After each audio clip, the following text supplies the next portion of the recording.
No, good morning. Pradeep बोला. Sir, shall we start? Yeah. You can start. You can start. मी बोलायचं आहे ना? Oh, yes, sir. तेच थांबले आता चालू आहे. मी कॉल करतो. आपला स्पीकर हे पण बंद करा आपलं.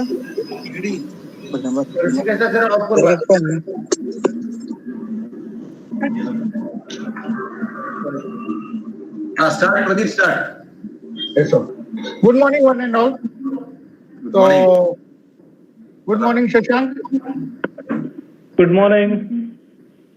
So, on behalf of our Chief Patron, Honorable Dr. Vinay Ravji Kori, Patron, Honorable Dr. Vasanthi Rasam Ma'am, our beloved Principal Dr. S.V. Anikar Sir, all heads of department, all cell in charges, academic coordinators, all the teaching and non-teaching faculty of TKIT Varnanagar, and all my dear student friends and all participants, and the technical team of webinar series.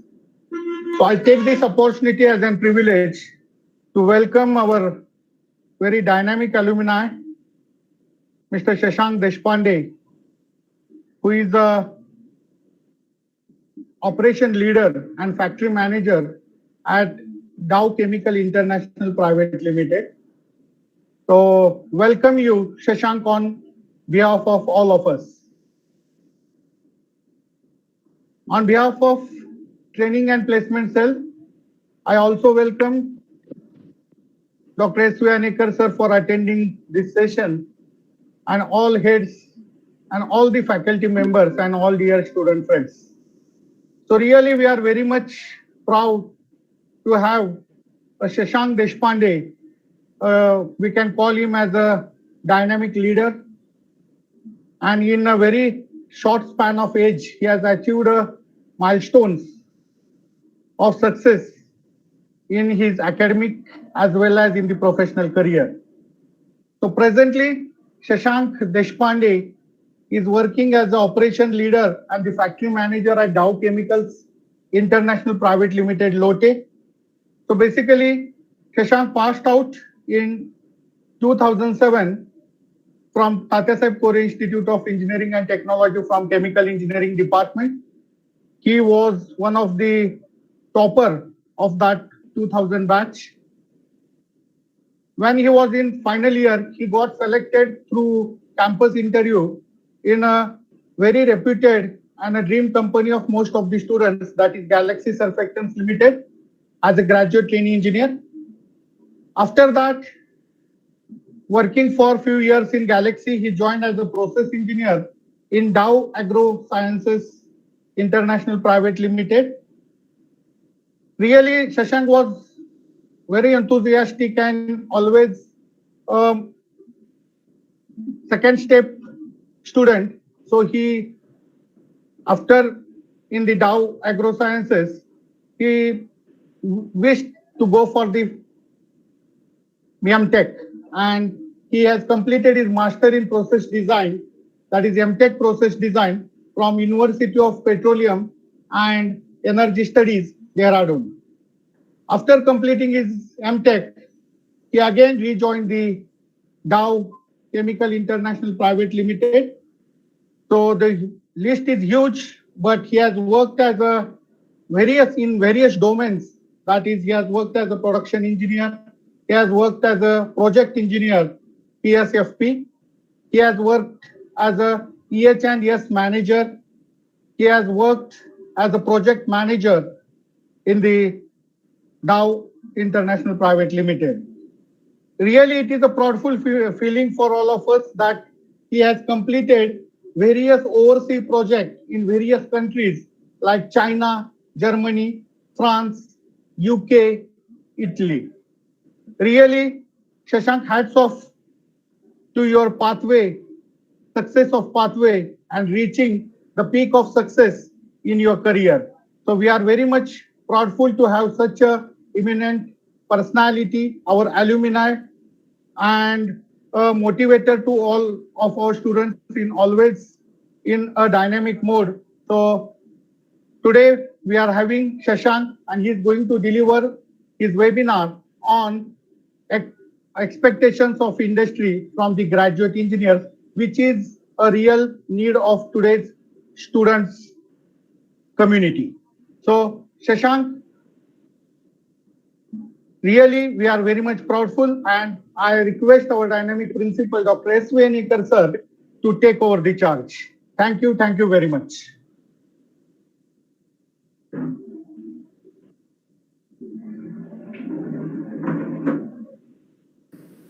Thank you very much, Pradeep, our Thank you. dynamic training and placement officer, and all the team members of TKIT webinar series.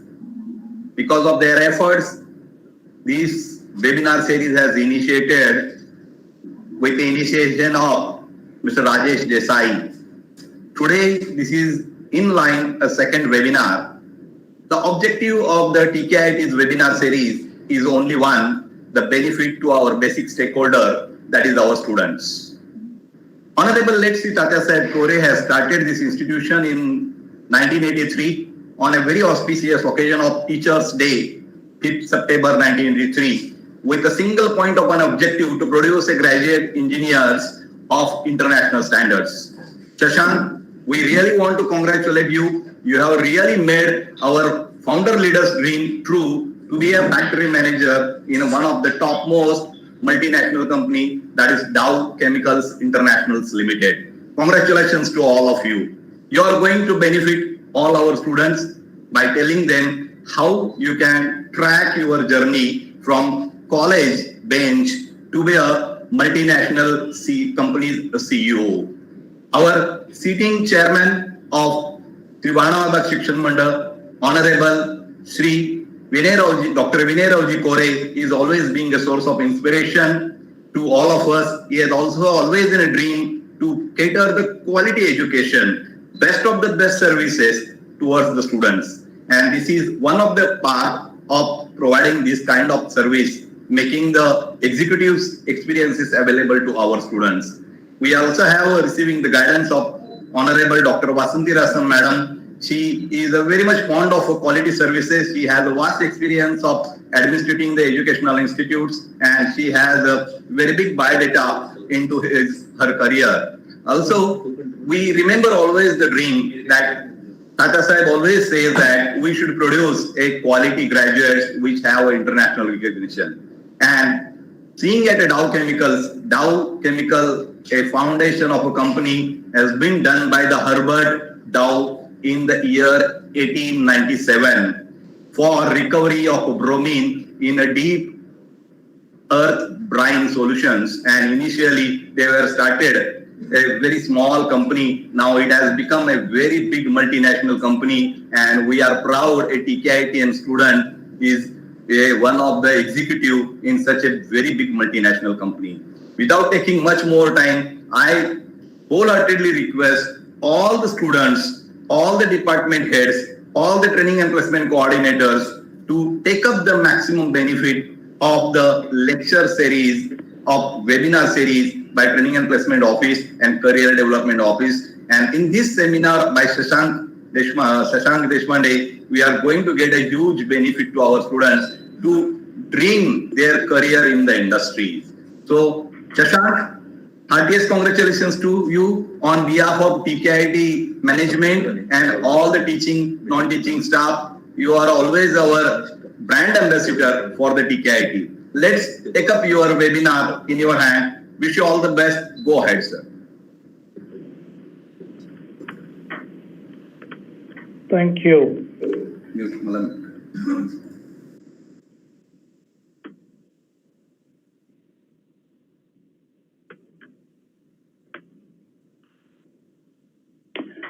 Okay. Good morning to all of you. Just confirm if you can see my screen, and then I can go ahead.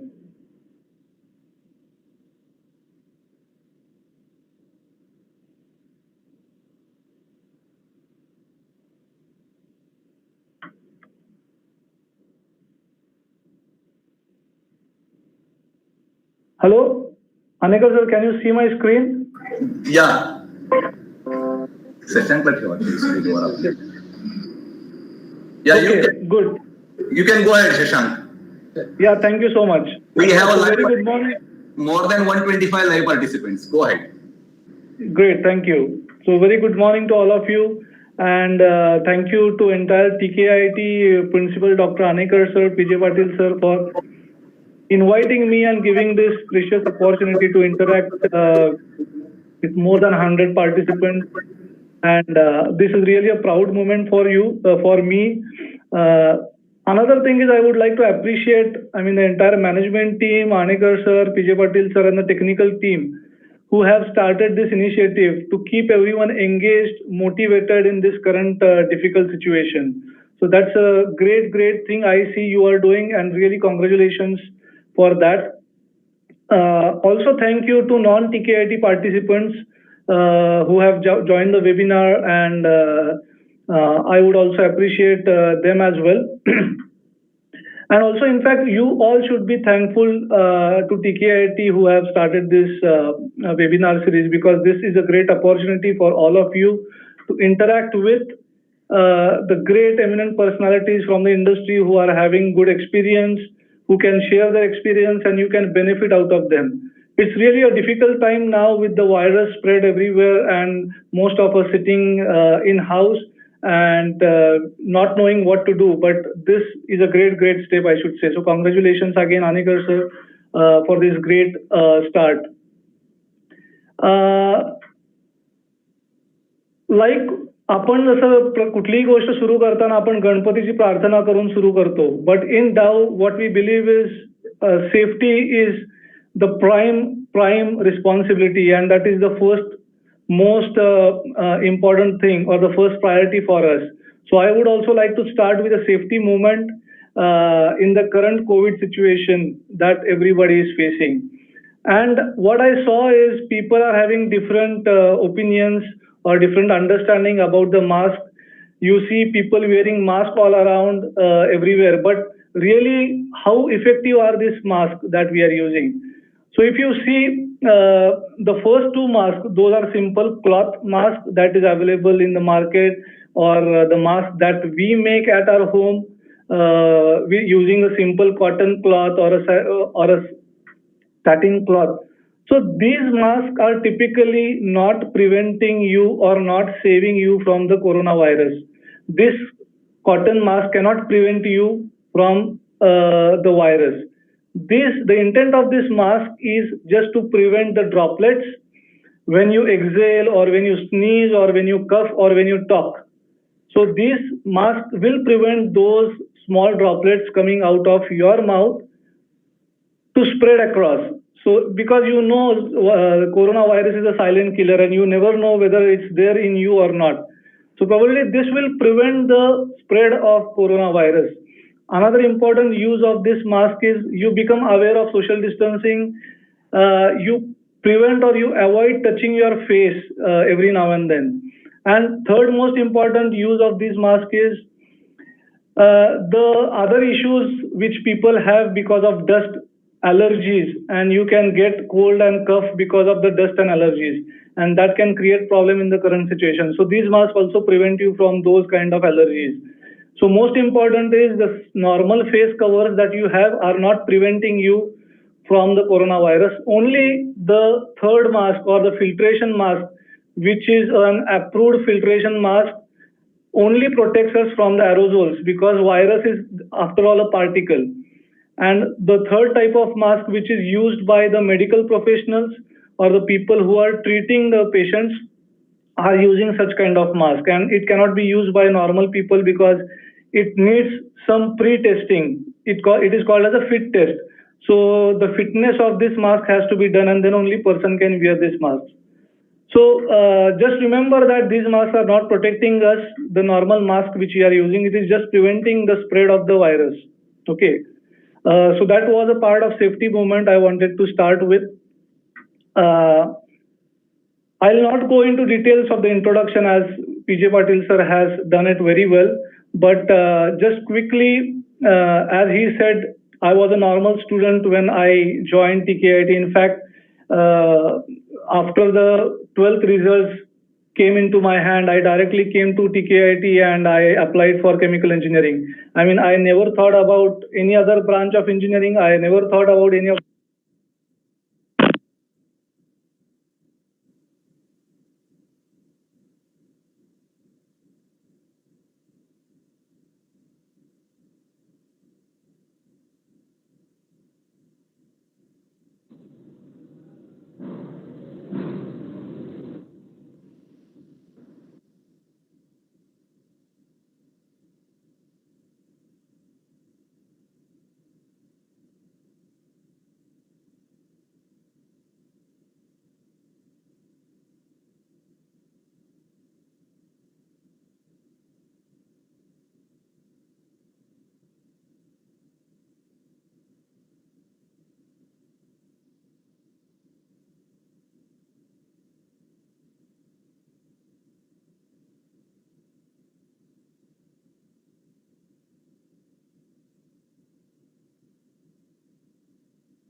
Can someone confirm that I am audible?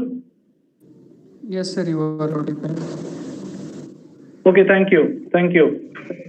So, as I was telling you, I joined TKIT after my 12th results, and that was a great journey. I should say the great time which I've spent in TKIT for 4 years, and then after spending 4 years of the best time of my life in TKIT, I passed out in 2007 from the chemical engineering department, and as he said, I was selected through campus interviews in Galaxy Surfactants. And then I got opportunity to join Dow AgroSciences immediately. And then I thought I should move ahead and I should try to think of myself whether I should learn or whether I need something else. So that triggered me, and I thought, why not to have a master's degree? Why not to learn more, add more skill sets, add more knowledge? And then I decided to quit the job.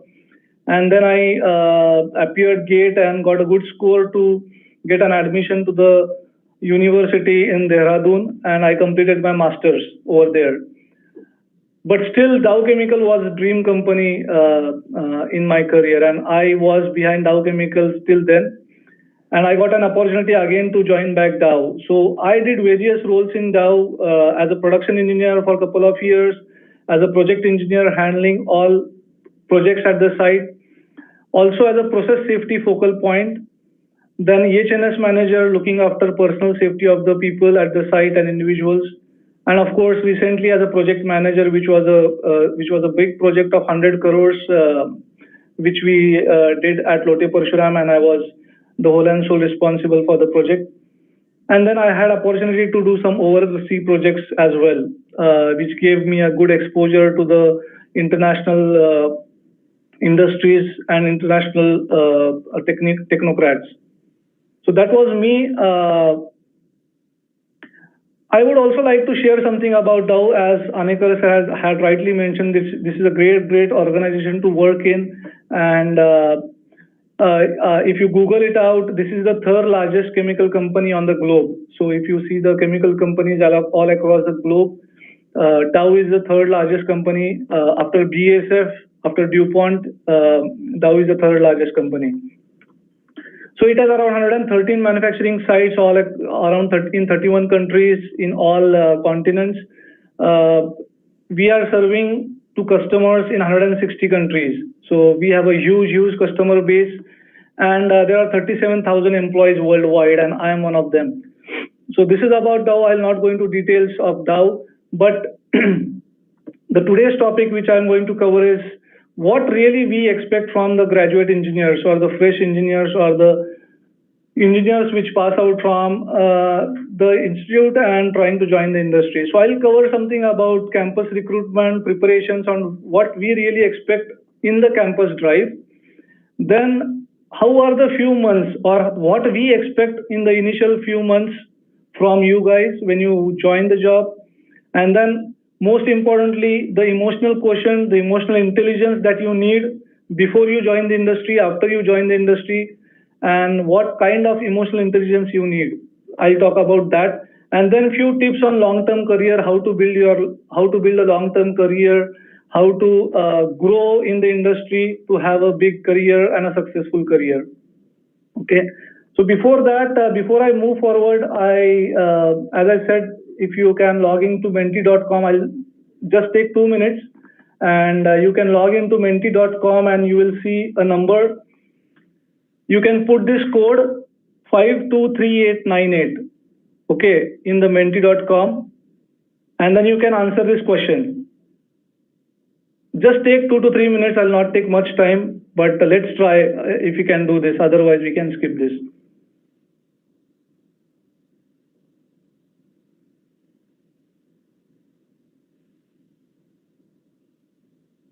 Very good. I got 2 answers. Very good. Good. Excellent.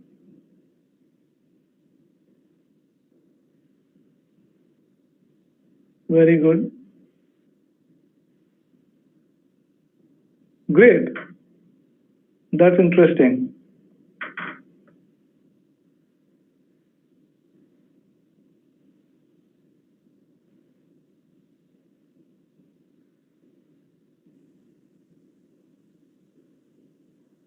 Looks like we have a good balance.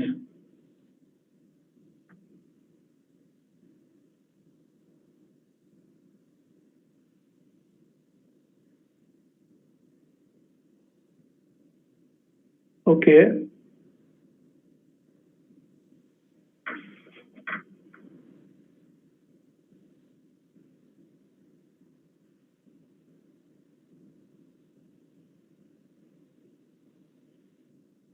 Okay.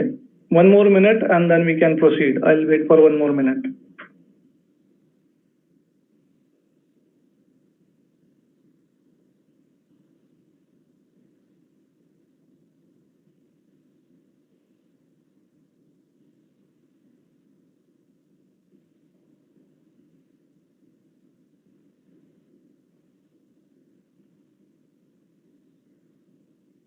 Nice, nice. Thanks for picking up this. Good participation.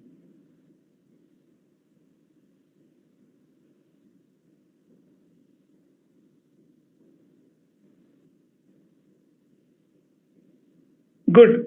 So we have a good fair amount of idea what you guys are aspiring to be or aspiring in coming few years, few months. Maybe first year engineering students might have a different aspiration now, but they might change their mind after spending few years in the college, understanding the industry and so on. Whereas students in the final year might be almost sure what they want to do. So we will get a mixed feedback over here, but still good to have.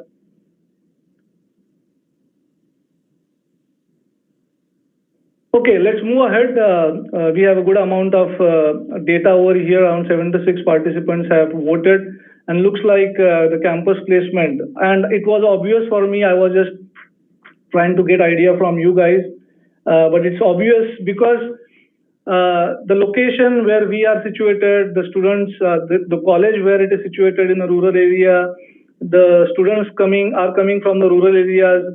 We all don't have a very good economic background. We are not from a higher class society and so on. So there are various reasons, and a lot of students would be looking for a job to earn a good amount of money for themselves, for their parents, and so on. So that was a good thing and good to understand. So definitely, I think today's webinar would help the students looking at the poll. So let's start with the first topic of campus recruitment and preparation. This is right, because it's a matter of pride for everybody to get selected while we are at the campus, because just being at the campus for last 6 months with a satisfaction that you already have a job in hand, and you already know what you are going to do after you go out from the industry, from the college, and you are going to join an industry. So you are 100% sure that you have a job and you would be starting earning immediately when you go out of the college. So it's really a pride for the student as well as for the institution that the students are getting placed through the campus interviews. And this is true for everybody. Okay. But how to succeed and how to prepare for the campus placement drive, which various organizations have. There are pool campus drives, there are individual campus drives, and there are many types of campus drives. Okay, but there are few things what we expect as an industry, what we expect you all to do during preparation of the campus drive. First thing is know about the company. I have seen a lot of students, they don't give importance in knowing about the company. So typically the industry people, the HR and the person who come for the interview, they expect that the students should do some research about the company. They should find out a lot of things about the company before coming for the campus or before coming for the interview, before coming, applying, and so on. So you should definitely Google and search who is the CEO or a founder of the company who is coming for the campus recruitment. Then what is the history and how many years old the company is, what is the history of the company, what are the achievements of the company. Most importantly, what products and services they are offering. There are different types of industries. Some of them would be manufacturing industries, some of them would be service industries like IT industries, some of them would be design organizations like the engineering companies, those who are providing service again. So you should try to understand what type of service, what type of products, what is the market for those products and so on. So you should try to deep drill into all these details. Then what are the locations of the company? Locations are also important. Multinational companies typically have multiple locations. They are placed into different states, different districts and so on. Because there might be, during the interview, they might ask you an option and they can give you options to join a different location. And then you should not be surprised during the interview. Like, I don't know this place, where the hell the place is. So you should be ready with the locations, and then you should also try to understand the location, in which state, in which district, what are the places nearby, are you comfortable with the location and so on. And then the major news about the company, like what are the sales last year, how much revenue did the company did, are there any awards and any other things that the company has achieved as an achievement, major milestones for the company and so on. And to know this, you should try to watch few business channels on the television. You have Google to find out lot of information on business. Then another important thing is about competitors. So the company which is coming, who all are competitors to this company, who all are providing the same service and same products. Okay. As I said, history and the future of the industry. Are there any investment plans for the industry? Are they going to invest anything in future? Are they looking for investing a plant somewhere or investing a entire office somewhere? So just try to gain information, because this will give you a lot of confidence when you are facing the interviewer at the time of HR as well as the technical interview. Okay, and then try to understand what are the challenges and the trends in the industry and to the company. What challenges they are facing? Are they facing manpower challenges, or are they facing some raw material challenges or some technical issues and so on?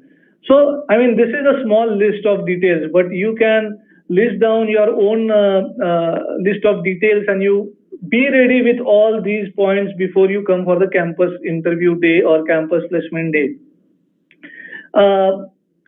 And another important thing is, on the day of interview, when the company presents about their organization, the first presentation that they do, please be confident, be brave to ask a lot of questions, because you already have the details of the company in hand, and you should have a lot of questions based on the information that you have, because that will give you confidence. And second thing, the industry will feel that the students are interested to work in their organization.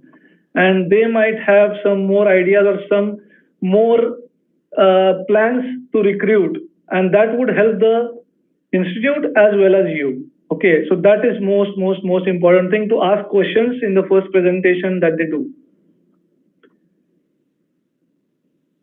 Most important point over here is tailor your resume. Okay, you should have a resume. I believe everybody will be having a resume ready, but important is you should not keep the same resume for all the companies. You should tailor your resume. What does that mean? Okay, so your resume, as I said, is a vital tool. It's a need, it's a necessary tool that you should have, and I believe you all have that. And then the resume will set you apart. It will bring you out from the crowd, because the first thing which the institute sends to the organization, what we receive from the institute is the set a bunch of resumes. And if your resume is not standing out of the bunch, you are out of the race. Even if you are good into personality, even if you are good at your interpersonal skills, even if you are strong into your technical know-how, but still the first thing that we look up is your resume. So the resume is much more important than anything else. So what we have to do is customize your resume. Understand what type of company is coming for the recruitment or the campus drive. And then you should modify your resume accordingly, modify your skills, modify your achievements, reword your achievements into the resume, so that the details in the resume match the expectations of the industry. It should not happen that you have written a good amount of description on your project, which is purely a technical project into chemical engineering, mechanical engineering, whereas the company that you are appearing might be an IT company. Even if you have done a project into your technical field, try to rephrase it so that it aligns to the expectations of the IT company. I am not saying that you should remove it, because it's your achievement, of course, but you should modify it so that it matches the company needs and their requirements. Okay. So for doing this, you should spend fair amount of time modifying your resume. It's not a matter of couple of hours on the previous day of the campus interview. So typically what I have seen is students open their resumes, just copy paste the resumes from their friends, and then try to put your details and then keep it ready for the interview. That should never happen. Okay. Also, you should not try to pre-fill the preset templates. There are templates available on Google, but you should not try to pre-fill those templates or preset those templates. Another important thing is reviewing of those resumes. If you do it on a previous day, your resumes would not be reviewed. So you prepare it in advance and give copies to your friends, to the placement officers, to your someone who is knowledgeable, who is already working, your friends, and so on. Because sharing with a third person will give you a different opinion. They will give you a different opinion from a third eye perspective. There will be a lot of mistakes that you would be doing while writing the resumes, but when these resumes are reviewed by a third person, they can catch those mistakes, and then you can update your resume and make it more perfect. Okay. Because as I said, resume is vital. If your resume is having mistakes, spelling mistakes, grammatical mistakes, that is a very poor first impression you will be having. And typically when we go to a mall, there are a lot of products placed onto the shelf. And where we are attracted, we are to a product which is nicely presented, which is having a nice colors, which is having a bright font, where it is readable easily. So we immediately go to that product. The same analogy applies to the resume. When we receive a set of resumes, we typically get attracted to the resumes which are nicely written with a nice font, with a nice format of the resume and good details. Okay. So you will get a lot of information on Google how to write your resume, what should be part of the resume, what should not be part of the resume, and so on. So try to keep it crisp, and short, and try to be more effective in writing your resume, because this is the most vital tool that you have and you should use it. Now your resume is ready. You have prepared about the company. You have details about the company. How should you prepare for the interview? So typical recruitment process that industries have is they do an aptitude test. Some of the companies have group discussions, and then they have a technical and HR interview. So technical and HR interview might happen in the institute campus, or they might call you in the organization or in the industry or in their own office. So that depends on the industry. The aptitude test, why industries tend to have the aptitude test? Because you are tested for the decision making capability that you have. You are tested for the problem solving skills. You are tested for the speed in which you respond. You are tested for your logical thinking. Okay, and of course, mathematics and English. So these are the important aspects why the aptitude test is important, and most importantly for the multinational organizations. Because multinational organizations, you have to deal with people who are outside India, who cannot speak, read, write your own language, but you have to deal with English. And then while dealing with those people outside India, you should read, write in English, you should understand their accent, you should understand them, and then you should have a good impression. And for that, you should have all these properties, or you should have all these skills of decision making and so on. So the quantitative aptitude questions that are part of the aptitude test have those many things like Venn diagrams, puzzles, logical reasoning. So if you see the type of questions, these are typically up to your 10 standard. Those are not hi-fi questions from your mathematics into engineering that you have M1, M2, M3, M4. That is a high-level mathematics. But the questions that you see into these quantitative aptitude and reasoning, those are from the 5th, 6th, 7th standard. So the only thing you can succeed into the aptitude test is practice, practice, and practice. You can be successful only by practicing the aptitude test, and there are a lot of tools and questions available on Google where you can practice the aptitude test. Of course, English language is one of the part of the aptitude test, and you should try to read newspapers, you should try to watch English movies, you should try to watch English news, so that you increase your vocabulary, you increase your reading skills and listening skills of different accents. So that is the most important thing, because this is the first step. If you do not crack your aptitude test, you are not into the next step where you can throw your technical skills and impress the interviewers. That is not going to happen, because the first step is aptitude test. So you have to practice for the aptitude test. Second is the group discussion. Again, group discussion skills you have to practice, because as I said, the students or the participants who are here are coming from rural areas. Those are from Marathi medium schools. And we are not that fluent compared to students who are from the metro cities like Pune and Mumbai. So most important is practicing.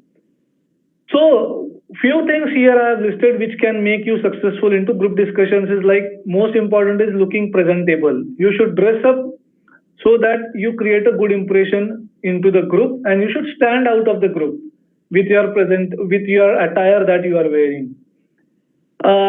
Try to start the group discussion. You try to be the first to start the group discussion. That gives a good impression to the people who are listening to your group discussion and those who are assessing you. And then put a strong argument. Just not start with a common or a normal agreement, but your argument should be a strong argument regarding the topic that is given for the group discussion. Third mistake that a lot of people do is going away from the topic. You are diverted, you then lose your track, and then you move to a different topic altogether. But be patient, stick to the topic, and try to figure it out, try to remind a lot of things about the topic, and then talk. Most important is be factual. You cannot fake, or you cannot give fake arguments or wrong facts or wrong figures during the group discussion, because a lot of people are looking at you, a lot of people are listening to you, and then you will be caught if you are faking or giving wrong figures. Another important thing is your voice. A lot of students, a lot of people are having low voice, and it is not wrong, but you have to make a strong attempt to increase your voice if you are having a low voice. And for the people who are having very high voice, you should make a strong attempt to control your voice, because your voice is going to have an impact on the group discussion. If you want to make a point and if you are having a low voice, nobody is going to listen to you because you are not audible enough. And typically group discussions become sometimes a chaos. Everybody starts speaking at the same time, and then if you want to make everybody silent and if you want to make your point, then you have to raise your voice to make your point. And once you raise your voice, everybody would shut up their mouths and they have to listen to you. Listening is also an important aspect of group discussion. Listening has to be an important thing, because without listening, you won't understand others' point of view, and you cannot make an argument for their point of view or against their point of view. So listening is more important. And as I said, if you are able to start the discussion, that is great.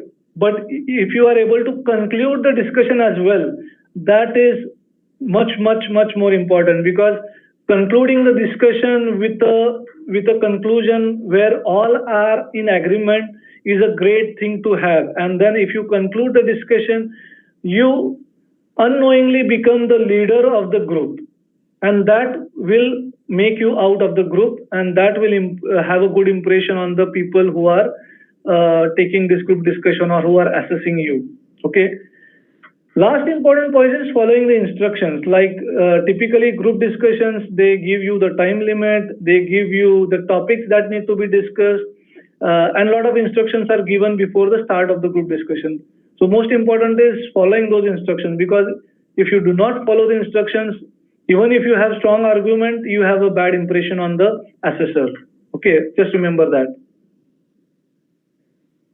Here comes the interview, the actual interview. Once you clear the group discussions, once you clear the aptitude test, these are very important points you need to remember during your technical and HR interview.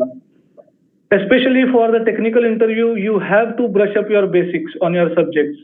Okay, you need not to go into details of your subjects. You need not by heart all the derivations. You need not by heart all the equations. But the basic concepts should be clear, should be thorough. You should be thorough on your basic subjects. Second important point is on your resume, again, write only those things what you know, and you please try to know what you have written. I have seen a lot of resumes where the students themselves don't know what they have written, and they cannot explain what they have written in the resume. And that is the worst thing to happen. So please write only those things which you know very well, and try to know in detail what you have written, because the interview would be 80% focused on your resume, because resume is in front of the interviewer. So they would be asking a lot of questions on your project, on your internship, on your trainings, on your seminars, and so on. So try to make your resume as perfect as possible and as thorough as possible.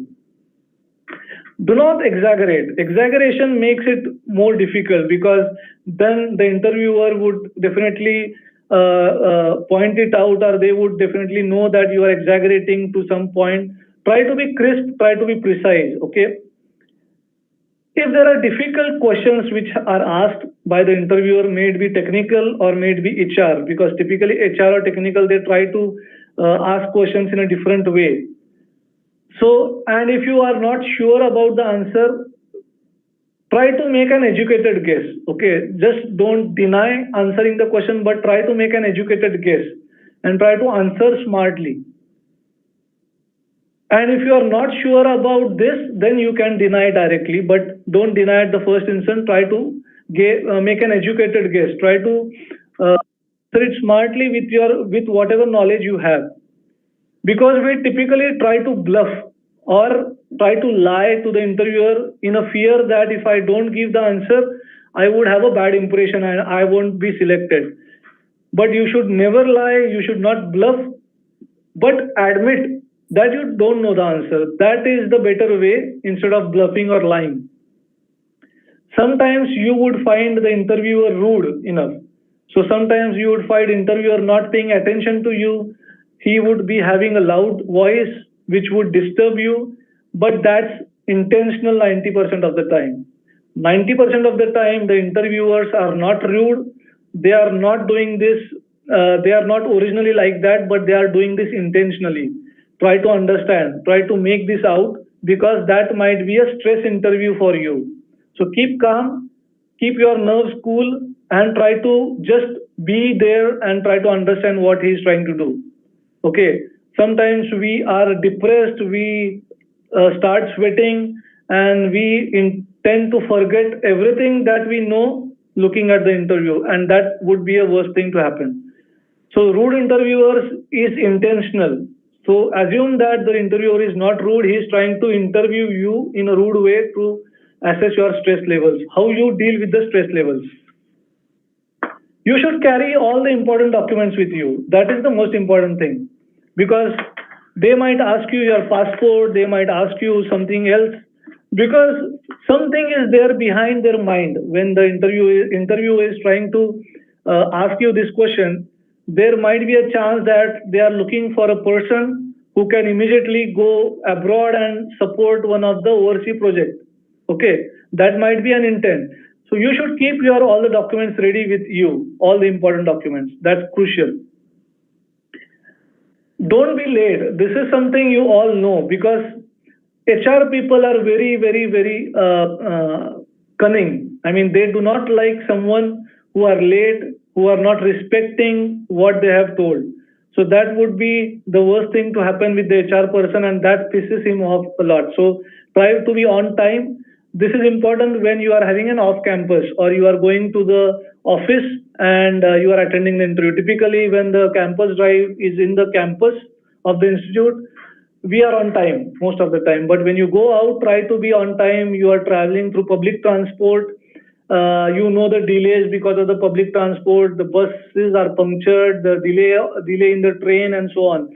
So please consider all these delays and then plan to start from your home or from where you are going to the office or for the interview. Please consider all these aspects.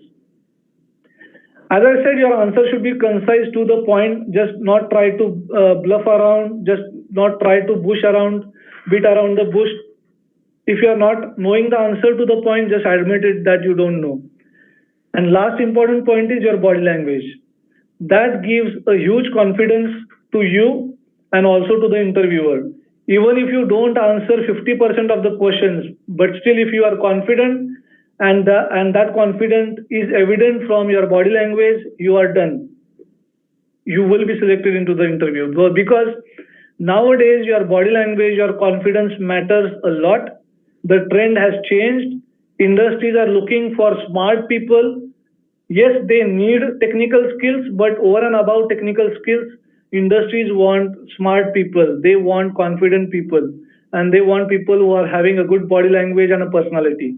That is the key nowadays in cracking your interviews. So how you are going to present yourself, that is your first impression. And grooming yourself is the most important thing because you want to look presentable and neat in front of the interviewer. We spend a lot of money into your internet recharges, your data packs, eating outside junk foods and so on. So my suggestion, my strong urge to everybody is please buy a set of good attire, good formal clothing for yourself for the interview. And important thing is you please buy a branded attire. Please understand this.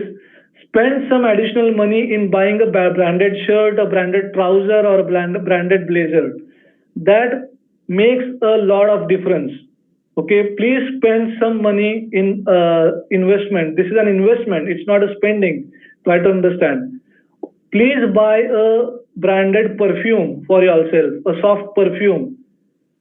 These points are very, very, very important. These points you must be thinking, what are these silly points? But these make a hell lot of difference.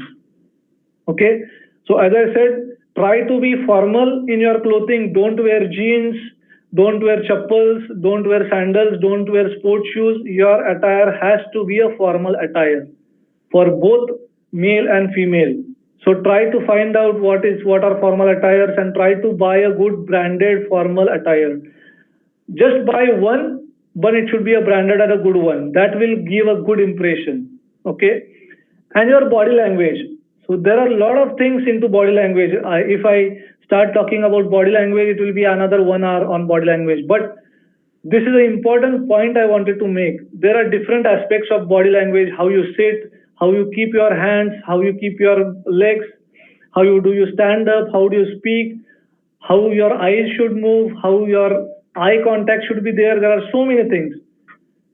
So you try to find out what are the good body language aspects and try to practice them in front of mirror. You try to practice them, and that only will make your body language perfect. Because once you have a good body language, you will appear confident, and that will give you a good impression on the interviewer. So these are the two important soft things you should look for, and you should prepare well in advance. Because if you buy a set of trouser and a shirt on a previous day, you will be uncomfortable during the interview. So you should use it, you should be habitual, you should be aware of all those things earlier, quite in advance. So preparation is much important. So before I go to the next thing, important message over here is you should not get discouraged, because that is not the only interview that you are going to attend. If you are not selected, you should not discourage, but take the learnings as an experience for the preparation for the next interviews. Okay, it should not happen that you are discouraged, you are demotivated, and then the next interview is worse than what you have appeared for. So every interview that you fail or that you are not selected, take it as an opportunity for learning for the next interviews, and definitely that will help you a lot. Coming to the next agenda, I would like to touch upon the first few months, how you are going to spend, how you should spend, and what we look for out of these few months in the industry when you join the industry. When you join the company, what we expect from the students, or what we expect from the new engineers, from the graduate engineers when they join the industry is, they should introduce themselves relentlessly. That means you should not stay behind, because of course you are coming to a new office. There are all new people, and you will be definitely nervous. That's given, and that's not wrong.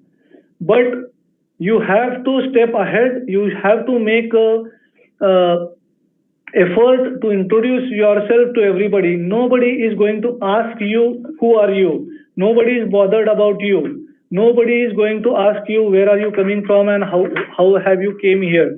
It's your responsibility to introduce yourself and make a point that people know you. Okay, that's very important. And for doing this, you can prepare yourself. You try to prepare yourself how you are going to introduce. So you make a statement, you make a paragraph, try to practice it, and then you can give the same answer to everybody. Because again, introduction is also important. How do you introduce, and what all things you tell during your introduction?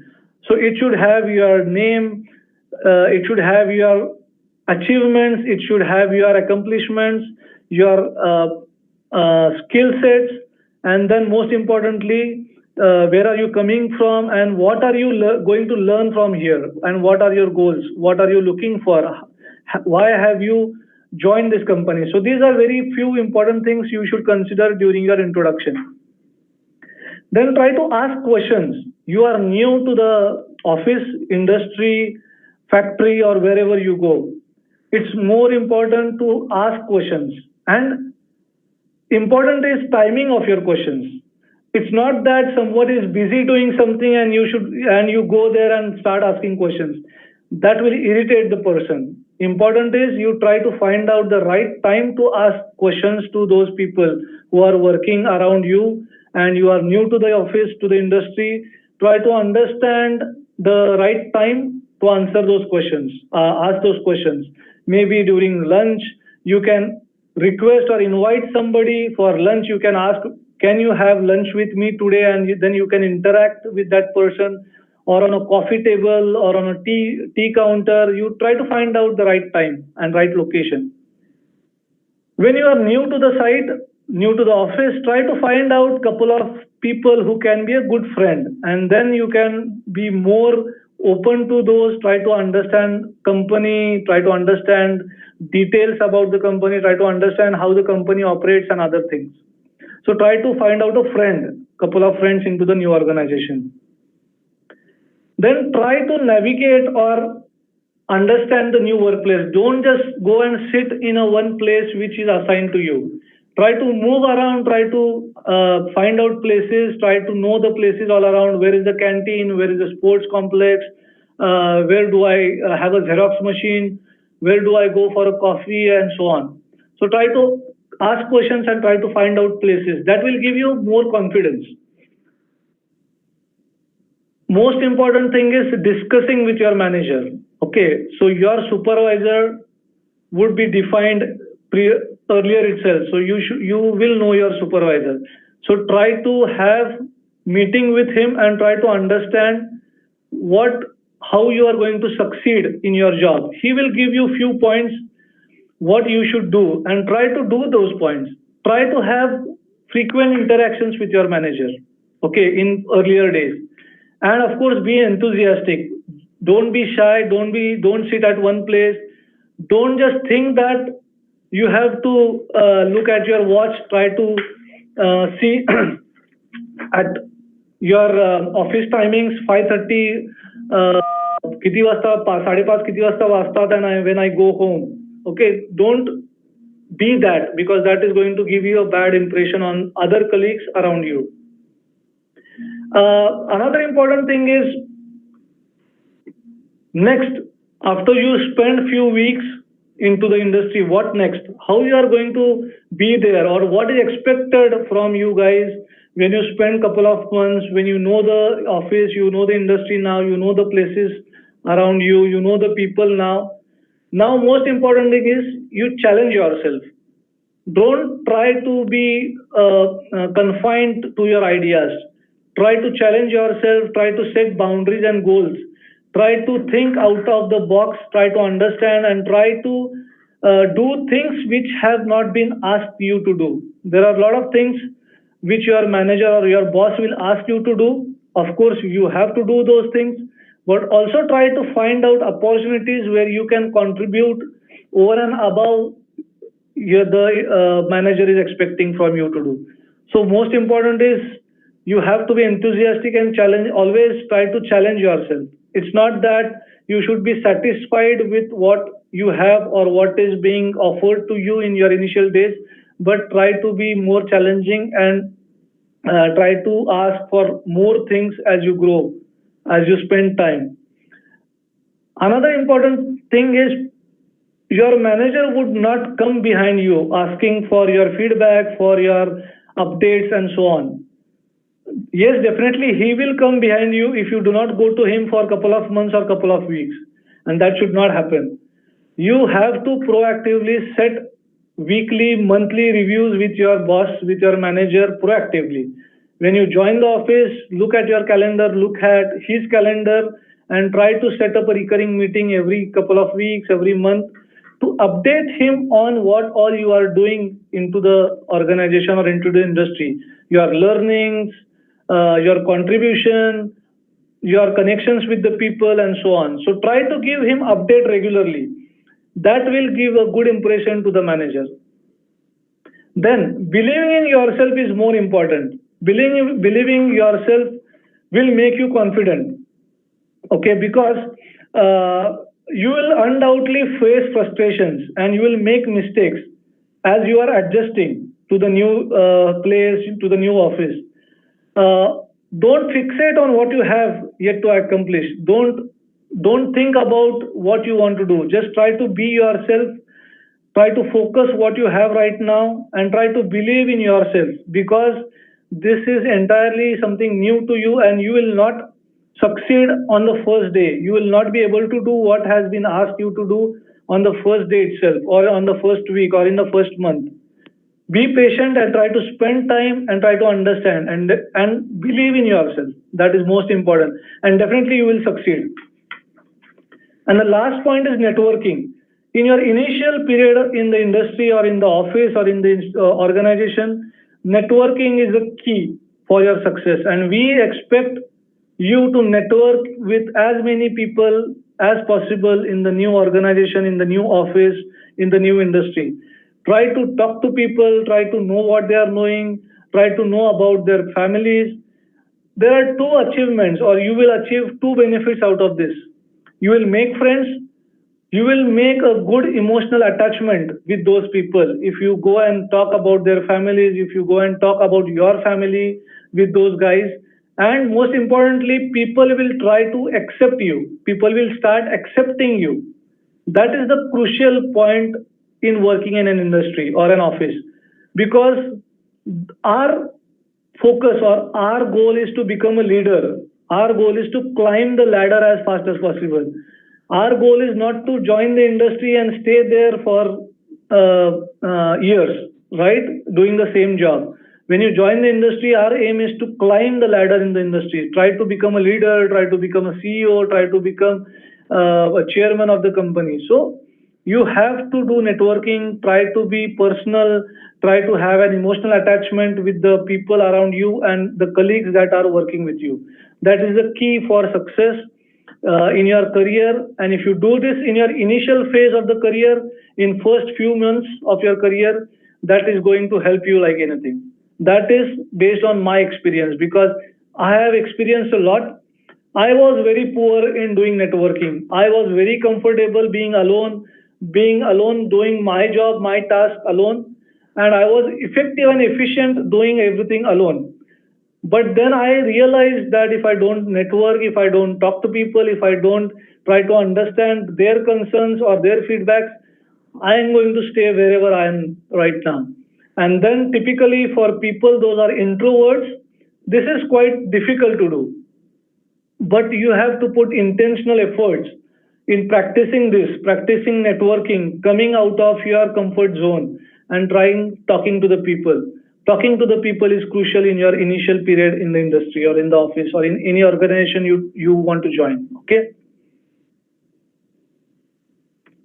As we have done with the first two agendas, I'll try to go to the third agenda, which will talk about some emotional portion of you before you join the organization, after you join the organization, what we expect from you and how you should be emotionally prepared for a job or for joining an organization.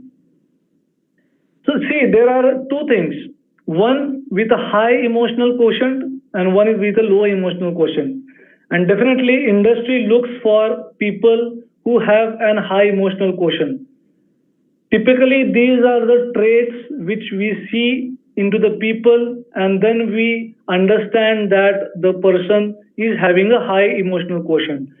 So during the interview, we try to ask questions which can assess on these kind of aspects, like whether the person is having capability for better decision making and problem solving. So the aptitude test or the interview questions can give an idea whether the person is making quick decisions, is he ready in solving problems. As I said, there can be a stress interview. And are you able to keep yourself cool under pressure? So that is important when you are answering your questions, when you are answering the interview. Okay, that is most important. Third thing is resolving conflicts. This is something you need to practice. Okay, because resolving conflicts are going to be there when you start working. And how do you resolve conflicts at the work? Resolving conflict should not result into a fight and distress among yourself. Difficult conversations. How do you handle difficult conversations? Typically in HR interview, there is a scenario which is given to the students, and typically HR asks, how will you handle those scenarios? Okay, so there we test the capability or the emotional quotient of the students. Typically, students who are able to take personal responsibilities, or if they are passive in their communications, or typically people who are having low emotional quotient, they try to refuse to work in the team. They try to refuse the work, saying that this is not my work, and they are not open to other ideas or opinions of others. And that shows that these the people are having low emotional quotient. So for you, it is most important that you practice and try to improve your emotional quotient to make it high, so that industry will accept you or industry will choose you for the new job. I'll pause over here and try ask if I am audible, because I don't know if I am audible anymore. Just anybody can confirm if I am still audible.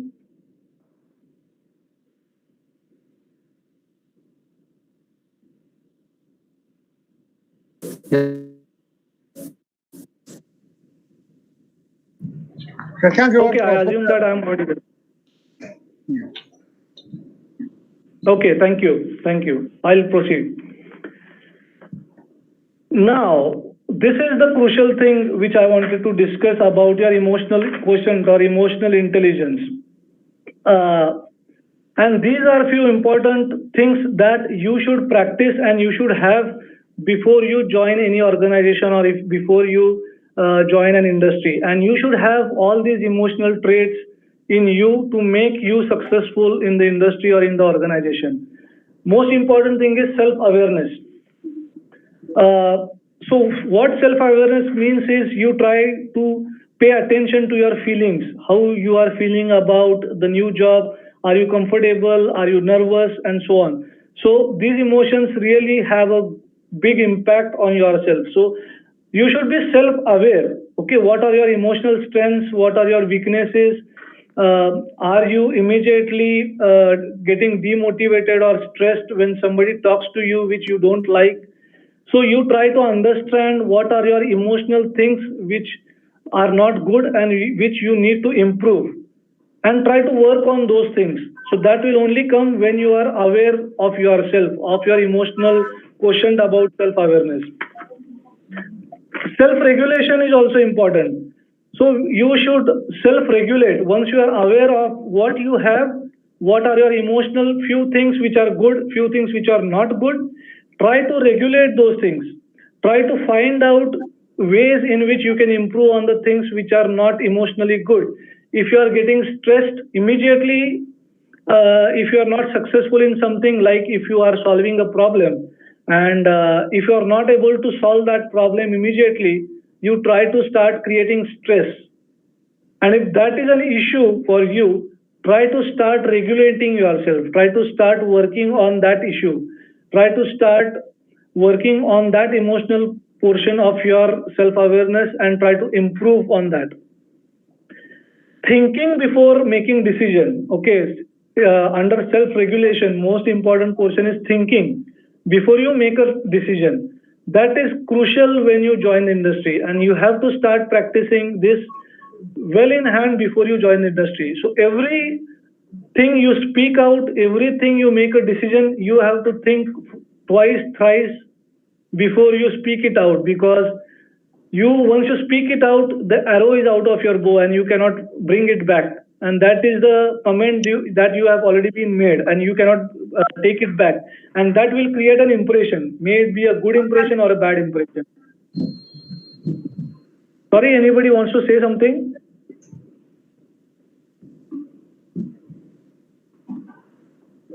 Okay, fine. Third thing is social skills. As I said, networking, social skills are very important in an organization as part of the emotions, and you have to work a lot on the social skills. Social skills is how you mingle around a group of people, how you talk to your leader, how do you talk to your subordinate, how do you talk to your colleague. So these are a few social skills that you have to improve in yourself. Okay, empathy is one of the most important aspects of your emotional intelligence. You have to recognize how others are feeling. That is called empathy. Okay, try to understand their feelings. Just don't make a conclusion out of something which the person talks about. Try to understand the feelings behind the thing which he has spoken out. Try to be empathetic and try to understand the emotions behind something he's talking about. Okay. Then last thing is motivation. Motivation is a key. Try to keep yourself motivated. Try to find out ways how you can keep yourself motivated in this very crucial environment where there is a lot of competition all around. Motivation is a key to success as an important emotional aspect.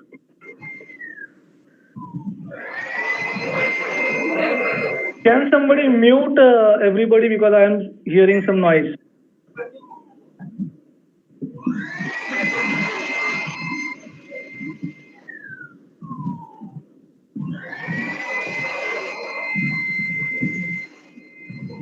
Hello, Zadav sir, can you mute everyone because I am hearing some disturbing noise?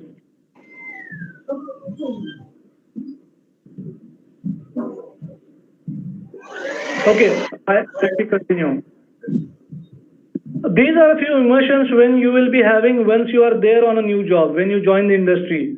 Okay, so imposter syndrome means you will be struggling in the tiny things, lot of things you would be struggling, and that is called as the imposter syndrome. So you should not be stressed out of not being able to do or cope up with those tiny things because you are a newbie or you are a new joiner.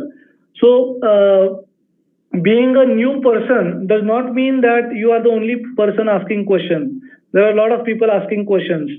So make an effort to integrate with those around you and join the conversation and speak up at the meetings. Okay, don't try to be silent. Tiredness is again an emotion that you would have in the initial phase of your career, in the initial days you had, because the intensity of being surrounded by new people and getting to know new ways of working can leave you feel stressed, can make you feel tired for a few hours. So try to establish good habits, try to have your food on time, try to have good sleep, and that will help you. You will be sometimes overwhelmed and excited because you have to introduce to a lot of people, you have a lot of things on your plate to do, and that will make you excited, that will make you overwhelmed. So just don't get carried away with all this excitement and overwhelming things, but try to keep your calm. Being busy, you will feel that you are always busy in the new job because you have a lot of things to do. But most important thing is you prioritize. Prioritization of your task is key. When you go or join a new job, there will be a lot of things which your manager would expect from you. Try to prioritize things which you want to do first, second, and then it will make it easier for you. And then you will always be trying to prove yourself every time. It's only natural that you should want to make good impression on your new colleagues. But the thing is, best thing is to be yourself. Just don't try to make an additional effort to prove yourself. Just try to be yourself. Be perfect, and that will prove yourself automatically. And last thing is happiness. Try to be happy with whatever you have in the initial phase. Try not expecting too much from the colleagues, not expecting too much from the managers because you are new to the organization, new to the industry, new to the office. And it is difficult for the colleagues, for the managers, for the organization to give you everything what you expect. So try to be self-sufficient in the initial phase and try to be happy in your initial portion. Okay. Last thing is on the long-term career, and few suggestions I would make to make a long-term career successful career. Okay. So before you are in the industry or in the office, the key things that you should work on is development on your personality. Developing your personality is crucial. Developing your communication skills, developing your voice, developing your physique, developing your appearance is most important, and that you have to do it before you join the organization. And the third point which I give the highest weightage is about the basic skills, that is your MS Office. Nowadays most of them are well versed with the MS Office, but the Excel, PowerPoint are the key tools that are used in any organization, any industry, may it be a chemical industry, may it be an IT or a mechanical industry or a civil industry.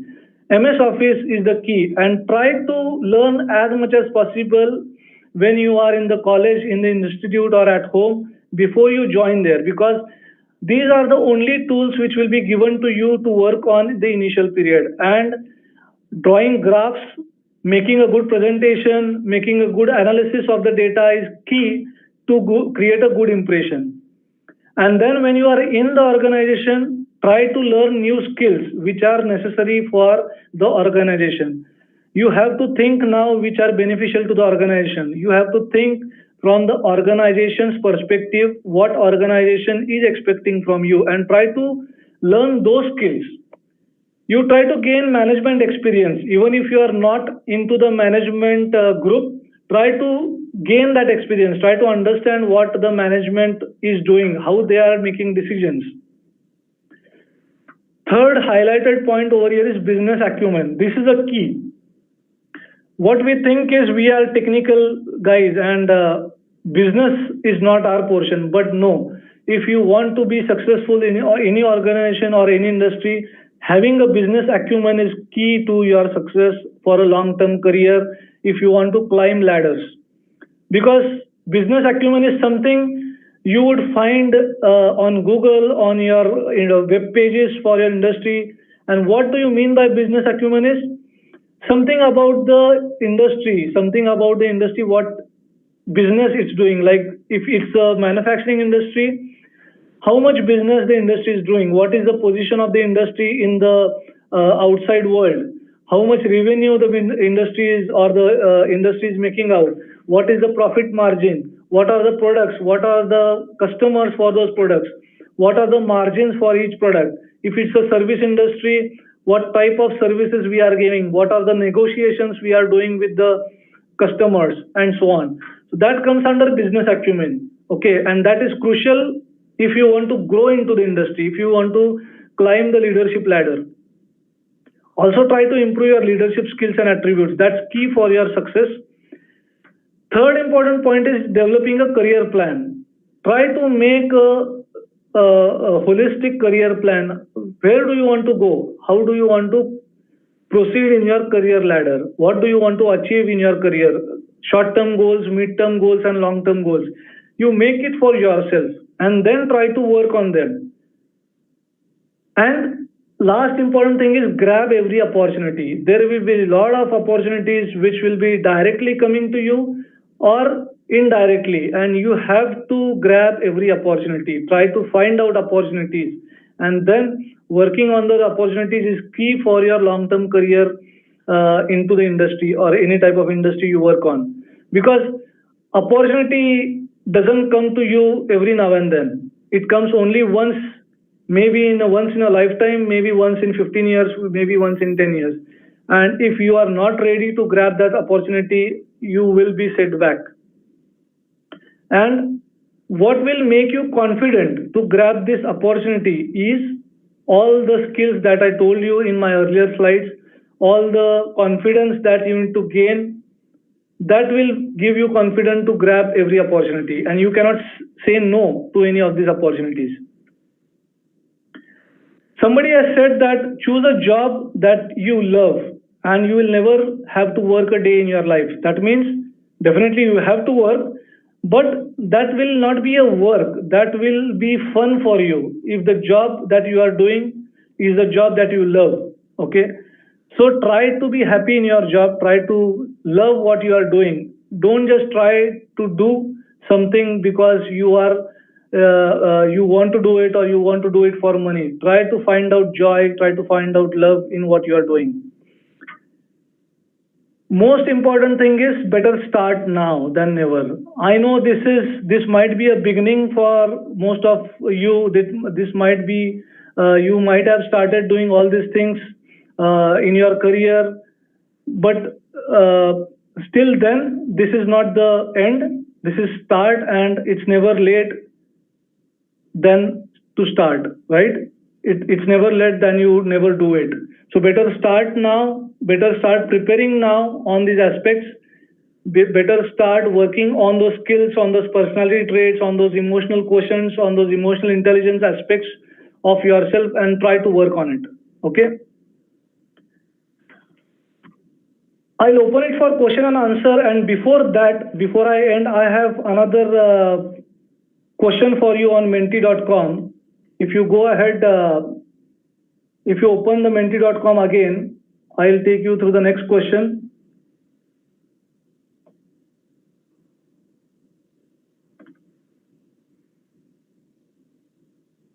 Do you see the question on the screen and the code 523898? Quickly, if you can vote it.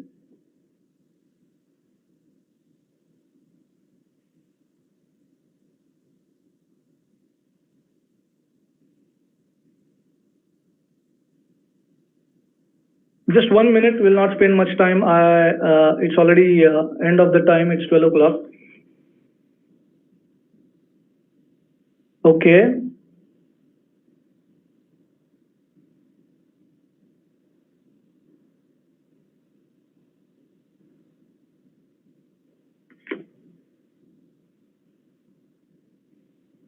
Nice to see the answers. Okay.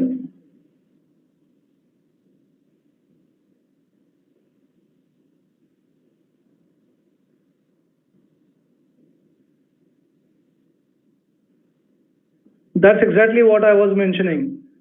Nowadays, self-confidence and personality are the key for your success into the campus placements. Of course, technical know-how is important to give you confidence, but the personality and your own confidence is the key.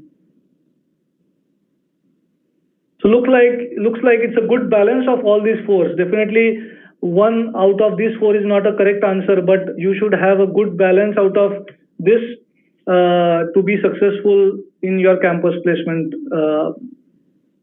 that you are aspiring.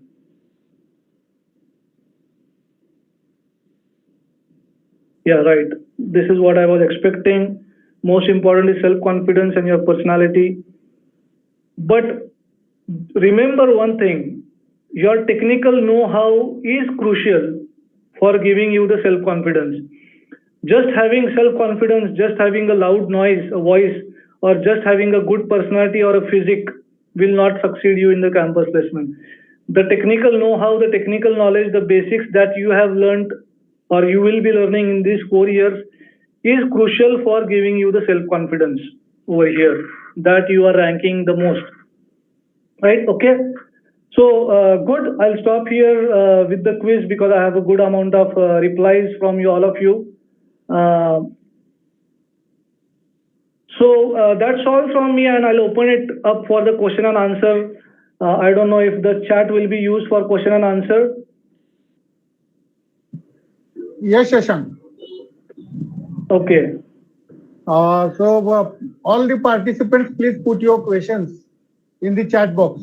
He will take the questions and he will answer the question. So please, at the earliest, you put your questions in the chat box. So the first question I have is from Soham on the COVID-19 situation and the face of industry in future. Yes, that's a very good question, Soham, and I appreciate this question. And yes, there is going to be a big change in the face of the industry.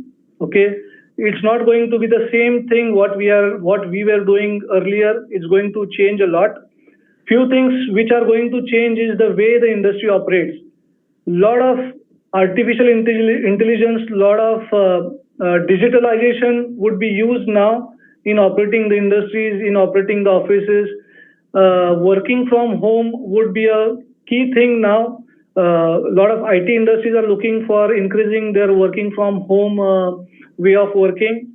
And then another important thing which would change is the business structure, right? The requirements of the population would be changing, and then there will be a lot of new opportunities in the industry which will be coming up because of the COVID-19 situation. Of course, industries would be there, they would be running, but in a different way, right?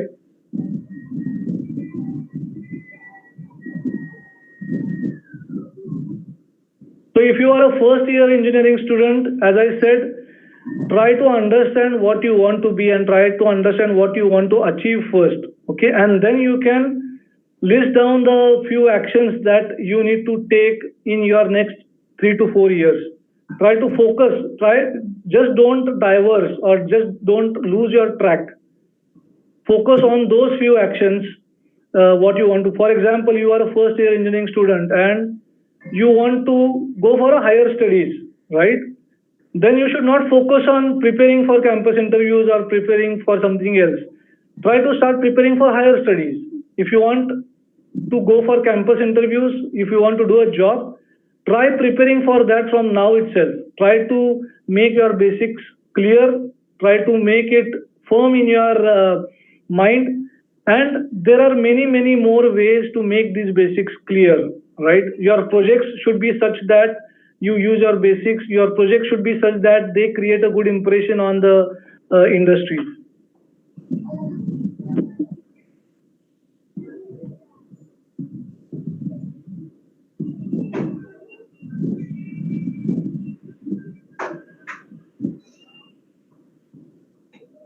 Friends, please put your questions in the chat box.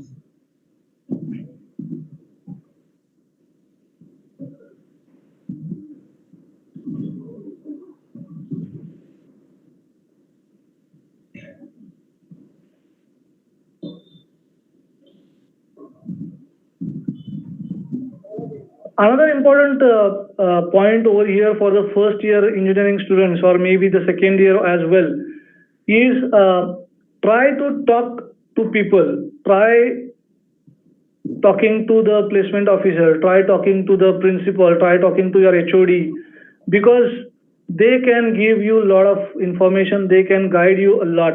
Typically what happens is you come to first year engineering after studying a lot in your 10th and 12th, and we tend to enjoy, we tend to make friends and enjoy your engineering life. That is okay, I don't say that you don't enjoy, but that is the most crucial time when you start preparing for your future, when you start preparing for your career, right? So try to talk to people, try to connect to your alumni, because now it's a good networking facilities we are having. Facebook, we have good alumni section at our institute, so try to make most out of it.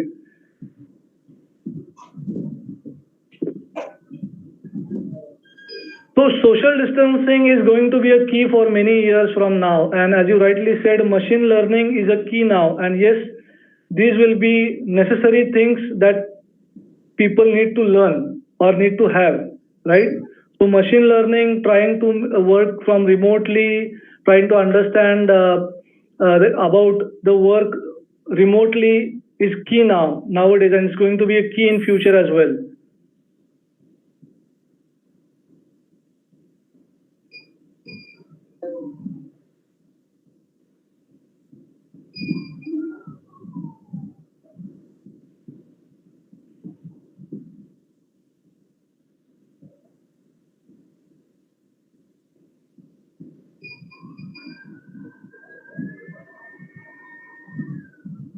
The programming language which is necessary for chemical sector, it's not one I can tell you, because every tool that is used in chemical industry, in your engineering industries is different, and the base or the programming language which is used for that tool might be different for each and every tool, right? So learning any programming language is good enough, because learning a programming language will tell you about your logical thinking, how do you put your logical chart and so on. So learning any programming language is good enough. If you learn C, if you learn C++, that is good enough. Okay, right? So try to learn any language, but try to understand what you want to learn out of that programming language. You are not going to do the coding of using the programming language, right? In that case, you have to go into an IT industry and you have to learn higher level of languages. But as a chemical engineer, if you want to make a career into a chemical industry, any basic programming language is sufficient to understand how the logic is written, how the programs are written. So digital transformation, I agree, because this is what we call as a manufacturing 4.0 or the fourth industrial revolution, and digitalization is the fourth industrial revolution. So it talks about robotics, it talks about artificial intelligence, it talks about a lot of things, and these are applicable to all types of industries, may it be a mechanical, chemical, or a civil engineer, or civil industry, or an IT industry. So you have to upgrade. Nowadays, it was a belief that IT engineers have to sharpen their skills every now and then. But nowadays, it's true for all the branches, all the industries, that they sharpen their skills based on the new things which are coming up in terms of digital transformation or digitalization. For example, SCADA. Nowadays, as part of the digital transformation, all the process control engineers who are basically chemical engineers, they have to learn about SCADA. SCADA is something which is used for in the chemical industries to operate the plant remotely, right? And if you are not aware of anything of such kind of technology that is available, that will be not good for you. So try to learn new things which are coming up into the industry in terms of digitalization. And those skills are really important. I mean, learning those skills is not a priority right now, but understanding or knowing what to learn is the important thing right now, right? You should know first what to learn, what I want to learn. And then you can find out ways to learn those things. You can find out programs, you can find out institutes, you can find out courses into IITs and NITs and do those. But important thing is what you want to learn.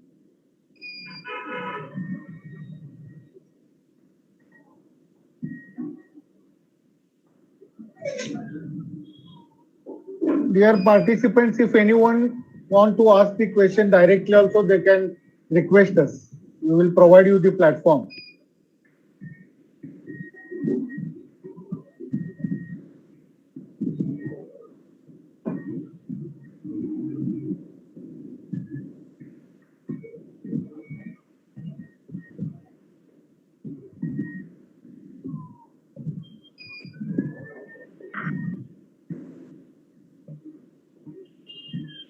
On the resume, I have few more questions. I did not scroll down, but there was one question on the resume. There are many templates available on Google. You can use any of the templates. Important thing, as I said, is write what you know and know what you write in the resume. Template doesn't matter. Whatever you, even if you write on a simple Word document, that's good enough. But you should know what you have written and you should write what you know. Okay? And you can definitely make your own template. One more question was on changing job within short period of time, right? I had put a comment at last, like you should love your job, or you should do a job which you love, right? The job should make you happy. It's not just that you do a job because you want to do a job, or you do a job because you want to earn money. That's not the right thing to do. You should do a job which you love to do. So changing a job depends on whether you are loving what you are doing or whether you are not loving what you are doing, right? But this is not important in the initial phase of your career. The initial phase of your career is about learning as much as possible. So try to learn as much as possible, and once you have spent a sufficient amount of time in the industry, in the organization, then try to think about whether you are liking what you are doing. Because until you do something, you will not know whether you like it or not, right? So try to understand whether you like what you are doing, and then try to think whether you want to change the job or you don't want to change the job. Of course, changing the job every now and then is not recommended. and that will give a bad impression on the next thing or the next job where you are applying, right? So that is not preferred thing to do, changing a job. So most important thing is you choose a job initial itself where you know what you are going to do and where you know whether you are going to like it or not, right?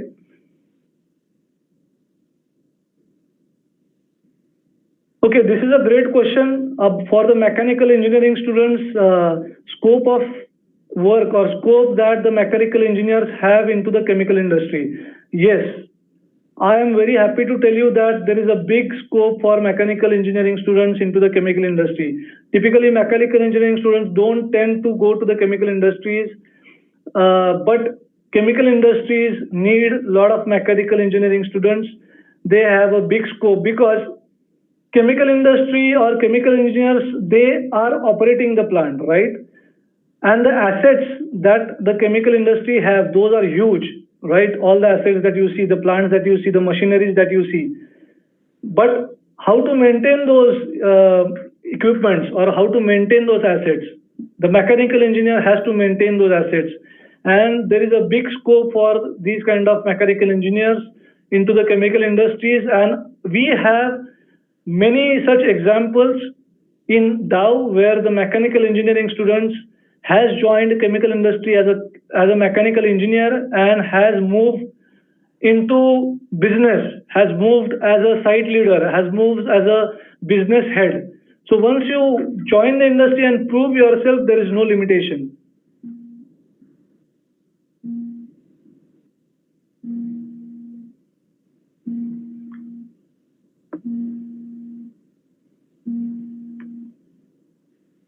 See, opportunities for freshers after COVID-19.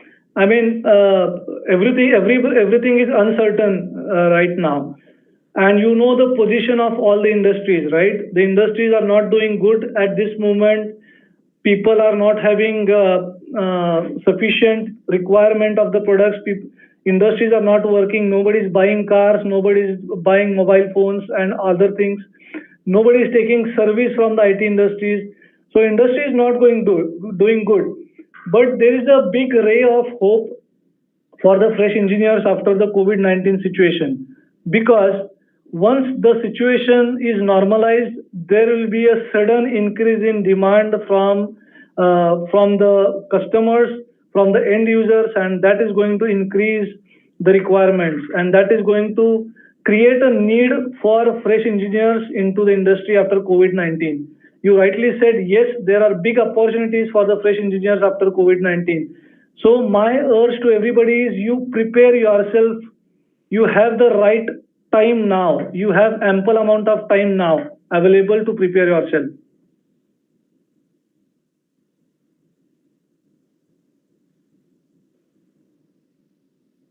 Artificial intelligence for chemical industry. To be frank, chemical industry is far more behind into artificial intelligence compared to other industries like mechanical industries, automotive industries, and so on. Because chemical industry typically operates using chemicals, using a lot of processes where manual intervention is must. And artificial intelligence is coming up slowly into chemical industries, but not at that high pace compared to other industries, right?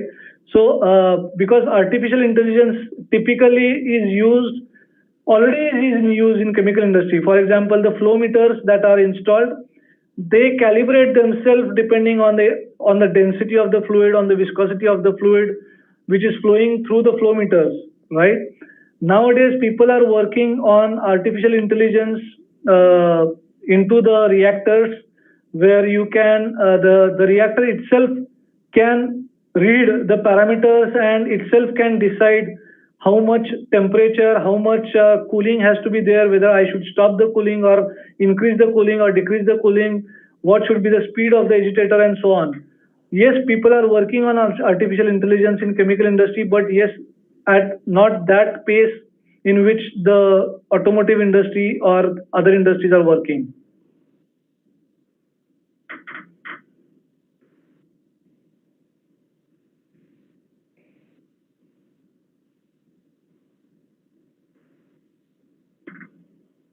See, in my journey, the learnings that I had are very, I mean, I should say everybody should understand those learnings. First learning is try to be yourself. I never tried to impress anybody in my career. I tried to be myself, and that helped me a lot, right? Second important thing is try to grab opportunities. As I mentioned, that was my own experience, grabbing opportunity. Every opportunity is key in your success. There are a lot of people who are waiting for opportunity, and if you don't grab it, there are thousands to grab it, and then you will be left alone and you will be left behind. Third important thing is networking. Nowadays, networking is key in your success. Networking makes hell lot of difference in your career. It makes a huge difference in your career, and because you never know which network or whom or who can help you out in any situation or some situation, right?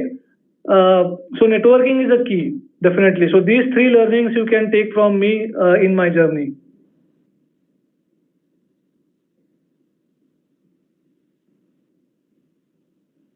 See, tools for mechanical engineers or for chemical engineers, for any engineers, any industry will not ask you for any tool, any specific tool. Nobody will ask you whether you know Aspen or you don't know Aspen. Nobody will ask you whether you know AutoCAD or you don't know AutoCAD into the campus. Definitely they will ask you, but that will not have an impact on your selection process, right? There should be an attitude to learn anything which is given to you. So basic tools that I mentioned you is about your MS Office, Excel, PowerPoints, using your computers effectively, and basic tools like maybe nowadays AutoCAD is very easily available. So you can try to make use of it. But sophisticated tools or programs or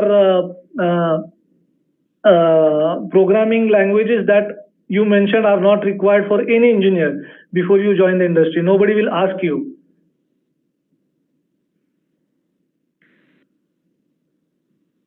Startups in the current situation, I feel it's difficult, to be frank. Having a new startup in the current COVID-19 situation is difficult for me to have a good startup, because you know the current situation, you know the things which are going around. So if you are planning for a startup now, please rethink on your decision. Try to understand the industry situation, how the industry is going on, what is the situation in the outside world, and then think on the startup plan if you are having any. But this is not the right time for a new startup.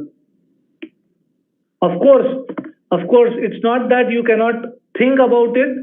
You can start preparing yourself if you want to start, if you want to have a startup, like the market analysis, the market study, what all people needs are, what product you are going to have, what things you want to do as a startup, what is the need of the market, what is the need of the industry, what is the need of the customer. You can start preparing on the market analysis, market survey, market study, and you have ample amount of time available now. So you can make use of this current COVID-19 situation as an opportunity to find out data, find out analysis, do the analysis on the market situation and market condition.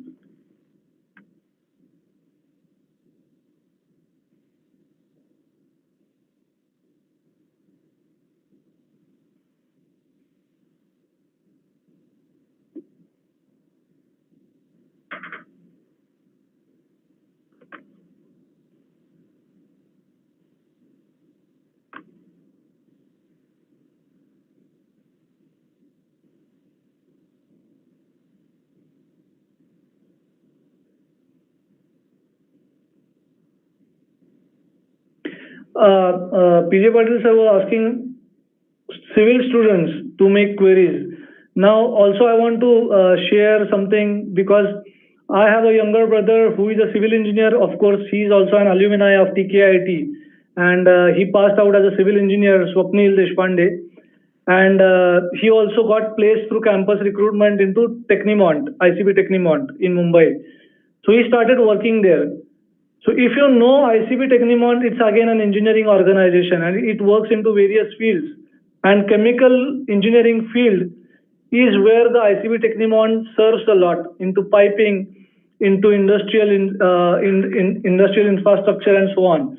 So as I said, may it be a mechanical engineer or a civil engineer, chemical engineering sector is not a bottleneck or a limitation for you guys. You can have a great career into chemical engineering field or engineering or in chemical industries, even if you are an electrical engineer or mechanical or engineer or a civil engineer, right?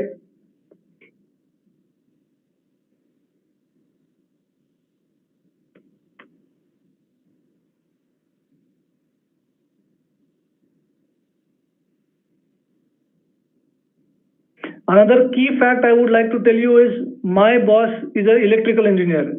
You would not believe. And he is heading the all India operations of all the factories that we have in India.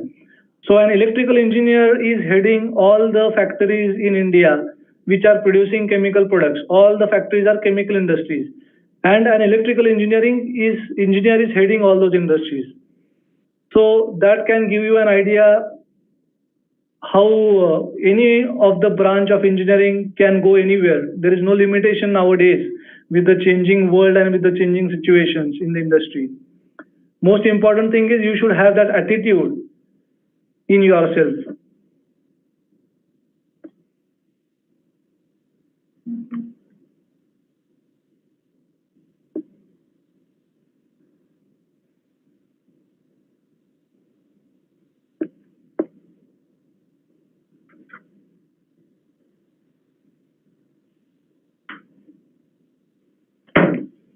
Any more questions?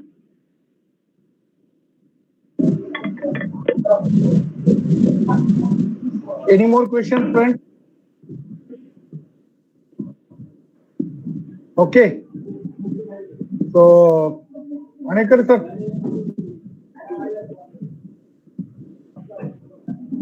Anekar sir.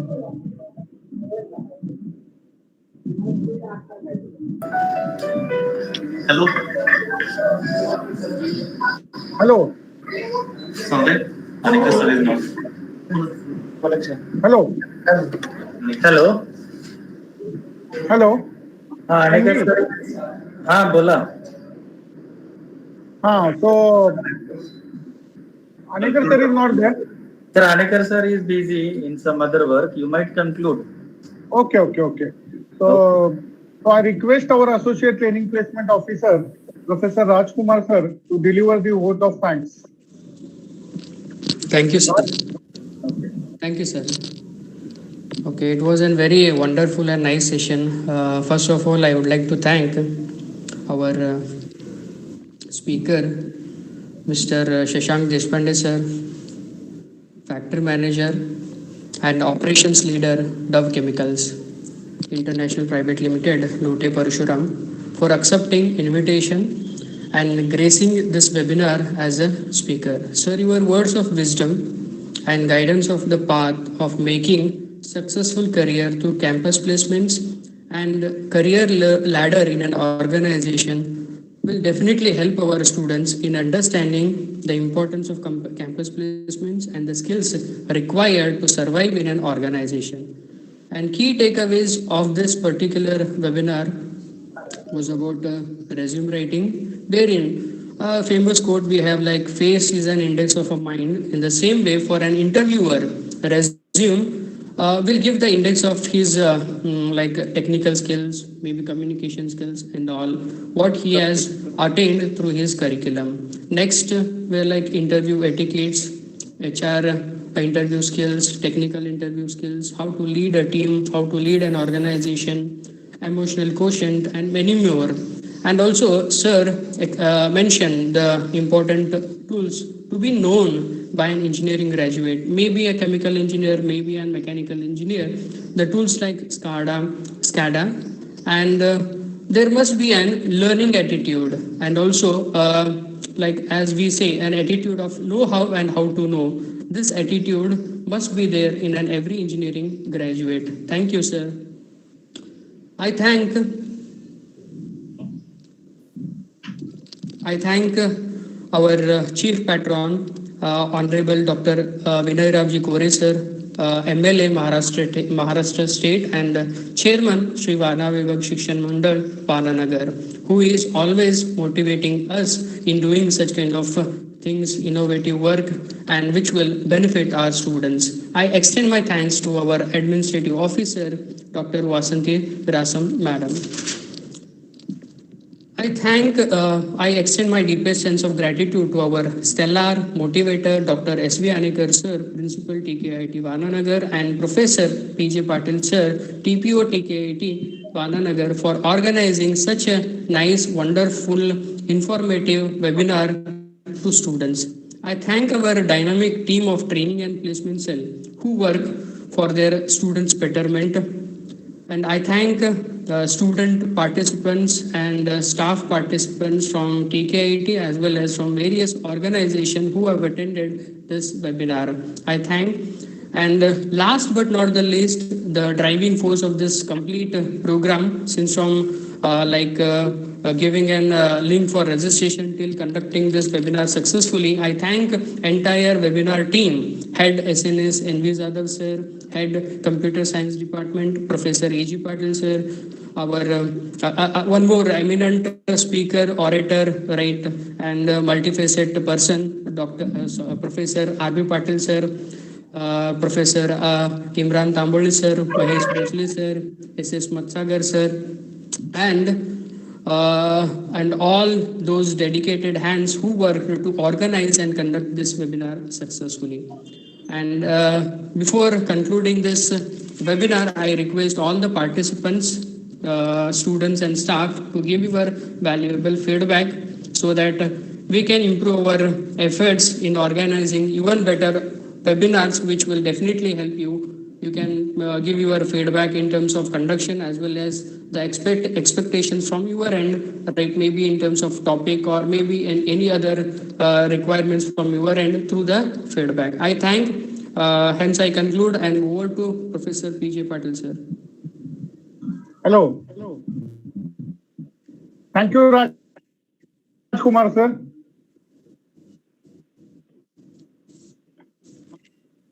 Also one thank from the TKIT Varnanagar family to TKIT and all the student fraternity. So thank you, Dow Chemicals. Rajkumar sir, can you elaborate for the feedback link where it is? Sir, it is on the college website. Okay. So students have to go to college website. There is a link being provided. Students have to give their feedback, and then after, the feedback link will be live for next 2 hours. Right. Then after, students will not be able to submit their feedback form. Right. Whoever will submit their feedback form, those students only will get the certificate. Okay. Okay. Thank you. Thank you, Shashank. Thank you, sir. Thank you so much. Sir. Yes, sir. Yes, sir. Yes, please. Sir. Yes, sir. Rajkumar sir. Yes, sir. Yes, sir. This link you copy and post on WhatsApp group. Do that. Sure, sir. I'll copy and paste. I'll circulate the feedback link over TPC group as well. Okay. Yes, So yes, sir. Okay, sir. Thank you. So, Shashank, shall we conclude? Yes, sir. Sure. Thank you so much. Thanks a lot. Thank I you. enjoyed. Yeah. Thank you. Thank you. Thank you. Bye-bye. Bye. Bye.